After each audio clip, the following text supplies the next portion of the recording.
વર્ષ 2025 તમારું માન સન્માન વધારશે. તમે આખું વર્ષ કામમાં વ્યસ્ત રહેશો. તમને પરિવારનો સહયોગ મળશે અને તમને સંતાનો તરફથી ખુશી મળશે. આ વર્ષે તમારે તમારા સપના અને અંગત સંબંધો પર ધ્યાન કેન્દ્રિત કરવાની જરૂર છે. આ વર્ષે તમારે તમારા હૃદયની વાત સાંભળવા પર ધ્યાન કેન્દ્રિત કરવું જોઈએ.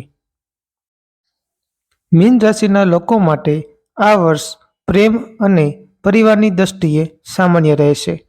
વૈવાહિક જીવનમાં તમને આ વર્ષે તમારા જીવનસાથી તરફથી સહયોગ મળશે, પરંતુ આ માટે તમારે તમારા ગુસ્સા અને વાણી પર નિયંત્રણ રાખવું પડશે.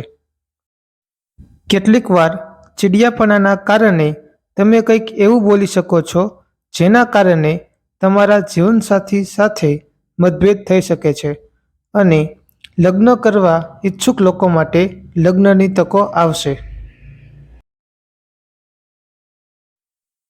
તમારે તમારા ભાઈ બહેનો સાથે તાલમેલ જાળવવો પડશે, નહીતર વૈચારિક અંતર વધી શકે છે. વર્ષના અંતમાં તમને કોઈ શુભ કાર્યક્રમમાં ભાગ લેવાની તક મળશે. એપ્રિલ અને મે વચ્ચે શુભ કાર્યમાં ખર્ચ થવાનો સંયોગ જણાય છે. તમને આ વર્ષે મિલકત સંબંધિત લાભ મળશે. તમે કોઈ નવું કામ શરૂ કરવાની યોજના બનાવશો. મહત્વપૂર્ણ લોકો સાથે સંપર્ક વધશે. મીન રાશિના જાતકોએ આ વર્ષે તેમના સ્વાસ્થ્ય પ્રત્યે ખૂબ જ સચેત અને સતર્ક રહેવાની જરૂર છે. તમારી કેટલીક જૂની સમસ્યાઓ સામે આવી શકે છે. આ વર્ષે તમારે કેટલીક સમસ્યાઓનો પણ સામનો કરવો પડી શકે છે, જેના માટે તમારે એકથી વધુ ડોક્ટરોની સલાહ લેવી પડી શકે છે. તમારા માટે જોખમ ટાળવું અને કાળજીપૂર્વક વાહન ચલાવવું ખૂબ જ મહત્વપૂર્ણ છે.